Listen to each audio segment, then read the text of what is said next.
We all know that rivers flow on the surface, carving valleys and nourishing life under the open sky. But what if I told you that beneath your feet, in absolute darkness miles underground, flows a hidden network of rivers larger than any surface system, and that divers exploring these forgotten waters have found evidence of things that should not exist in those depths? Doesn't make sense, does it? Rivers are supposed to be understood, mapped, explained by simple geology and hydrology. Yet in limestone caverns and fractured bedrock across the world, underwater explorers keep discovering things that challenge every assumption about what lives, or lived, beneath the surface. Ancient remains in chambers that flood and drain on schedules that predate human civilization. Sounds recorded in water-filled tunnels that match no known geological process. Structures carved into submerged walls with tools that shouldn't have existed when the caves were last dry. Today, we're diving into 5 terrifying discoveries made in underground rivers, finds that scientists struggle to explain and that most people never hear about. In 2003, a team of cave divers exploring the Sistema Sac-Actin in Mexico's Yucatan Peninsula made a discovery that would challenge archaeological understanding of early American civilizations. The Sac-Actin system is one of the longest underwater cave networks on Earth, stretching over 215 miles through limestone bedrock, its passages carved by acidic groundwater over millions of years. Most of it remains unexplored, too dangerous, too deep, too far from any entrance for even experienced technical divers to reach safely. But on an expedition funded by the National Geographic Society, divers Bill Phillips and his team pushed deeper into a section no one had previously mapped, descending through a narrow restriction into a chamber they immediately knew was special. The walls were smooth, almost polished, clearly shaped by flowing water over countless millennia. But it was what lay at the bottom, 120 feet below the surface, that stopped them cold. Human remains. Not just one skeleton, but evidence of at least 8 individuals, arranged in what appeared to be deliberate positions around a central depression in the rock floor. The bones were stained reddish-brown by minerals, perfectly preserved by the cold, oxygen-free water. Phillips documented everything with underwater cameras, taking hundreds of photographs before surfacing. When the images were analyzed, archaeologists faced an impossible question. The chamber where the skeletons lay is completely submerged and has been for at least 8,000 years. The last time that cave was accessible without diving equipment was during the last ice age, when sea levels were dramatically lower. That means these people died and were placed in that chamber before 6000 BCE, making them among the oldest human remains ever found in the Americas. But what were they doing there? The central depression they surrounded was carved artificially, too regular to be natural erosion, with tool marks visible even after millennia underwater. Analysis of the rocks surrounding it revealed traces of carbon, suggesting fires had been lit there, something impossible to do underwater. The only explanation is that this chamber was once dry, and that ancient peoples descended into it for purposes we can't determine. Perhaps ceremony, burial, or something else entirely. They carved the depression, arranged their dead, and then, as the glaciers melted and sea levels rose, the chamber flooded, preserving the scene exactly as it was left. But here's what makes it truly disturbing. The skeletons weren't simply laid out. Several were positioned in ways that suggest restraint or binding. Arms pulled behind backs, legs folded at unnatural angles. None show obvious signs of trauma that would indicate violent death. No broken bones, no cut marks. But their positions suggest they didn't simply lie down to die. One skeleton, a young woman based on pelvic structure, was found with her skull resting against the depression's edge, as if she had been looking into it at the moment of death. Radiocarbon dating of the bones confirmed they were all approximately the same age, dying within years of each other if not simultaneously. The expedition's archaeologist, Dr. Arturo Gonzalez, spent months studying the site through photographs and video, unable to dive himself due to the extreme technical requirements. In his official report, he noted something that wasn't widely publicized. Small objects found near several skeletons, jade beads, obsidian blades, and carved bone tools, but also stones with symbols that don't match any known Mayan or pre-Mayan writing. The symbols were geometric, precise, suggesting a level of sophistication that shouldn't have existed 8,000 years ago in that region. Dr. Gonzalez called them proto-writing and suggested they might represent an unknown culture that existed before the ancestors of the Maya arrived. But when he submitted samples of the carved bones for analysis, two of the most elaborately decorated pieces disappeared in transit between labs, never to be recovered. The remaining samples are locked in a vault in Mexico City, studied by researchers who remain divided on what they represent. The chamber itself has been closed to further diving. Designated a protected archaeological site, which means the truth of what happened there may remain hidden beneath 120 feet of dark water for generations to come. Phillips, the dive team leader, later described the experience in an interview. The water down there is so clear you can see 100 feet in any direction with your lights. But that chamber felt wrong from the moment we entered it. The way the bodies were positioned, it looked like they were waiting for something, or protecting something. And the depression in the center, we couldn't see the bottom even with our brightest lights. It just dropped away into darkness deeper than we could explore safely. Whatever ritual or event happened there, I don't think we want to know the full truth. But Mexico isn't the only place where underwater rivers hide disturbing secrets. In 2011, cave divers exploring the Deux de Colis system in France's Dordogne region encountered something that would force them to rethink what lives in underground waters. The Deux de Colis is a siphon, a section of underground river that's completely flooded with no air spaces, requiring technical diving equipment to explore. Most siphons are avoided by all but the most experienced cave divers because they're essentially underwater tunnels with no way to surface in an emergency.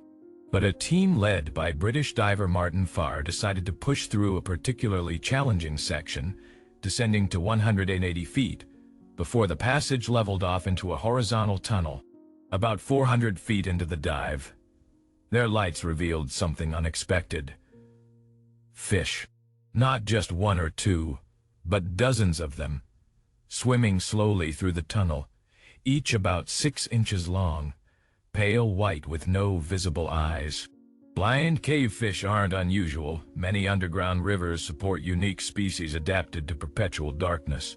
But these fish were in a siphon 180 feet deep and over 400 feet from the nearest air-filled chamber, meaning they lived their entire lives in flooded passages with no access to surface. That alone was noteworthy from a biological standpoint. But what disturbed the divers was what they saw next. The fish were feeding. Farr watched them darting towards something, snapping at it with unusual aggression for typically lethargic cave-adapted species. When he moved closer with his light, he saw what they were eating. Fresh tissue. The remnants of something recently dead, strips of flesh drifting slowly in the current. He couldn't identify what animal it came from. The pieces were too small and degraded, but they were clearly organic, recently introduced into this deep, isolated system. Farr collected several samples in specimen bags before continuing the dive.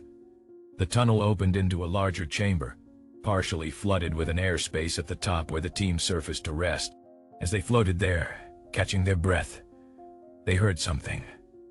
A sound echoing through the chamber, low and rhythmic, almost like breathing but too regular, too mechanical. It seemed to come from deeper in the system, from passages none of them had explored. They waited, listening, trying to locate the source, but the echoes made it impossible to determine direction. After 10 minutes, the sound stopped abruptly, leaving only the gentle drip of water and their own breathing. The team decided to retreat. Something about the sound unnerved them in ways they couldn't articulate. When the tissue samples were analyzed by biologists at the University of Bristol, the results were puzzling. The DNA matched no known animal in their database, showing genetic markers that suggested it was mammalian, but with sequences that didn't align cleanly with any identified species. One researcher suggested it might be from a previously unknown cave-adapted mammal, but that didn't explain how a mammal could survive in a completely flooded siphon 180 feet underwater. Mammals need air. Whatever this tissue came from, it shouldn't have been there. The fish themselves were identified as a subspecies of blind chorison, common in European cave systems, but their feeding behavior was unusual. Subsequent studies of other fish populations in the Dudicoli found them surviving on bacteria and organic material washed in from the surface, normal cave ecology. But the fish in that deep siphon seemed to have a different diet entirely, and their gut contents, when examined, contained fresh mammalian tissue. The diving team returned 3 months later to explore further, but they couldn't relocate the exact chamber where they'd heard the breathing sound. The cave system is a maze of identical-looking passages, and without permanent markers, which would damage the pristine environment, it's nearly impossible to retrace your exact route. They did, however, find more eyeless fish and more fresh tissue floating in the water. And in one tunnel at a depth of 160 feet, they found something else. Claw marks, gouged into the limestone wall, fresh enough that the scratches were still sharp-edged, not yet smoothed by flowing water. The mark suggested something large, with claws at least 3 inches long, had scraped along the tunnel wall. But nothing that size, with claws, could survive in those conditions. No air, near freezing water, no food source large enough to sustain a significant predator.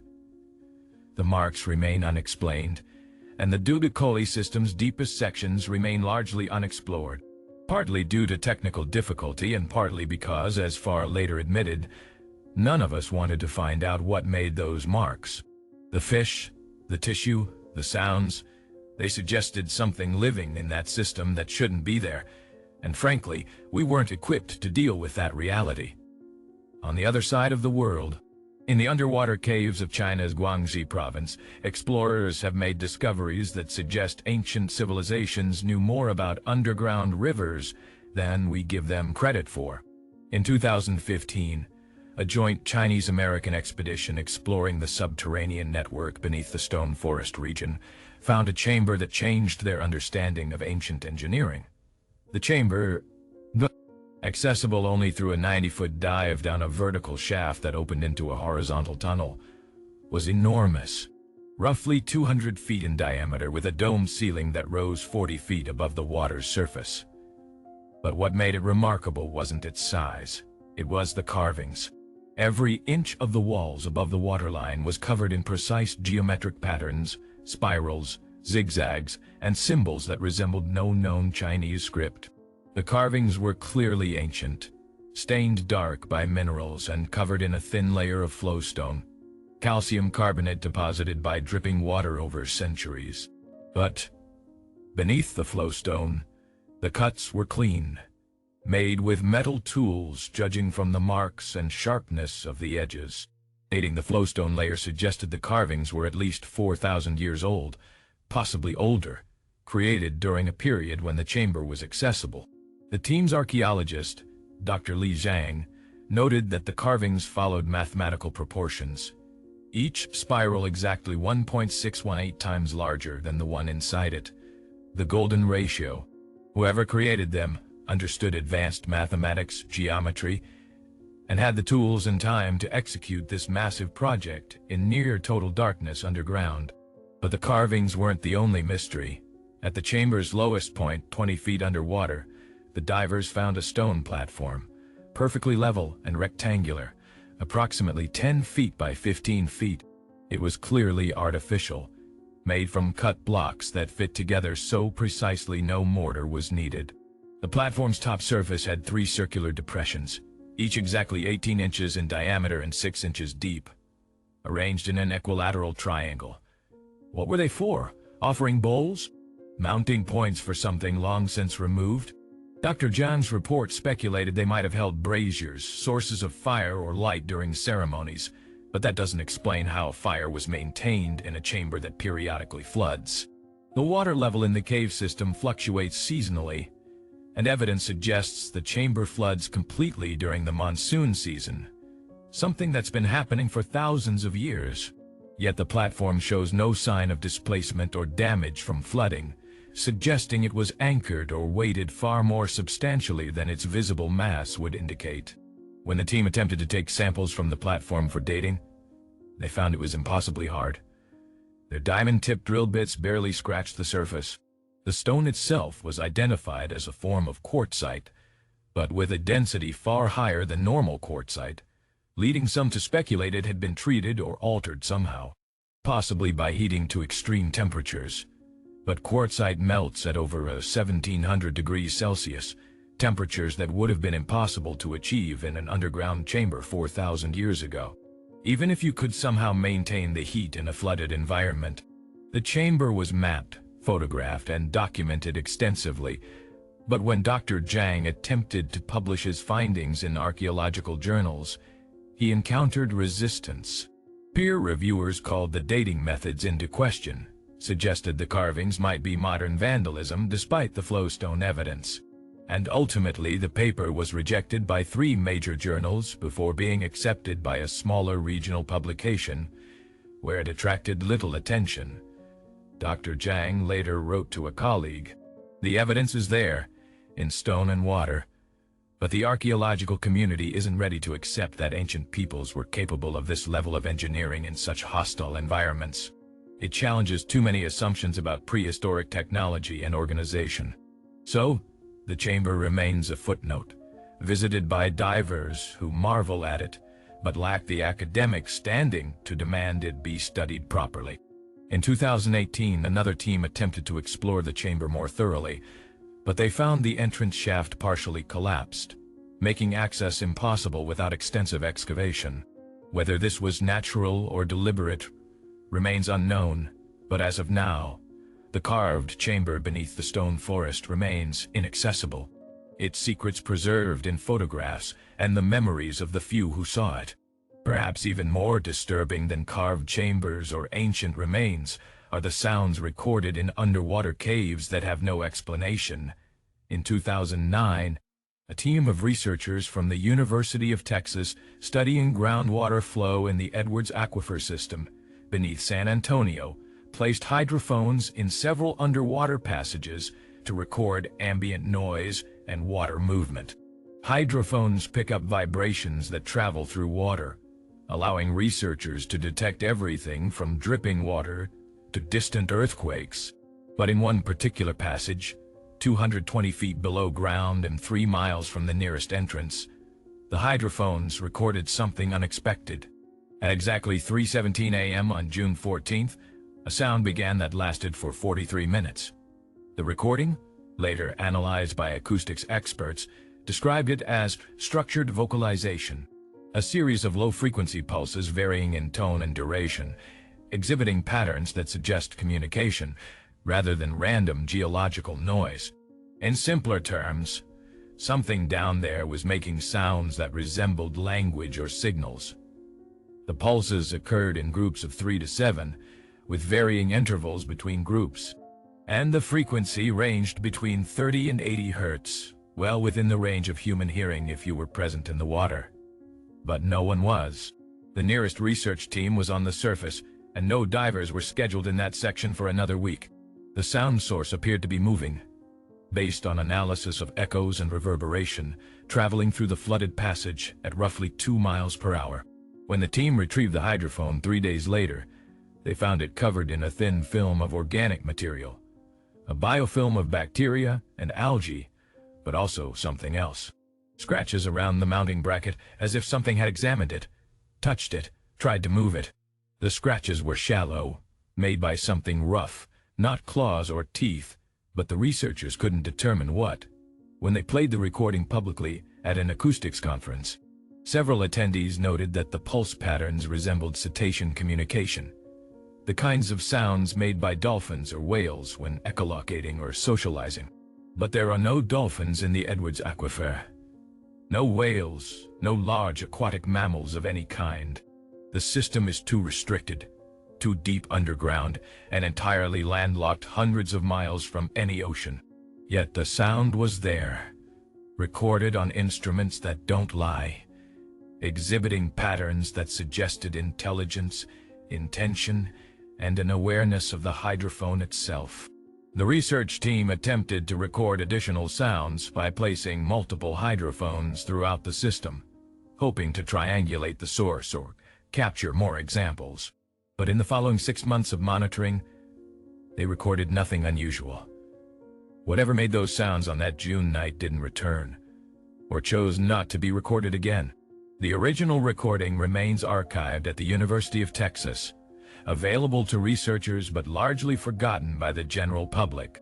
One member of that team, speaking anonymously years later, said, "We all heard it, we all analyzed it, and we all came to the same conclusion. Something alive and possibly intelligent was down there in the dark. But none of us wanted to be the one to officially state that, because it meant either we'd found an unknown species of aquatic mammal living in an impossible habitat, or we'd found evidence of something even stranger. Either way, our careers would be over the moment we said it out loud." So, we published a dry technical paper about unusual acoustic phenomena, and moved on. But the first still think about it. I think about what was swimming through that dark water, making sounds like it was trying to talk, and I wonder if it's still there, waiting in passages too dangerous for us to explore.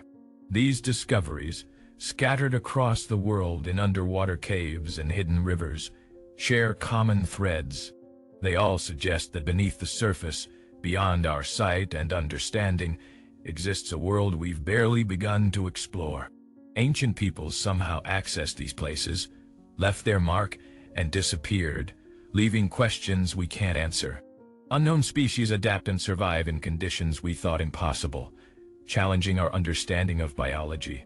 And sounds echo through the darkness, suggesting that some rivers flow through territories claimed by things we've never classified or named.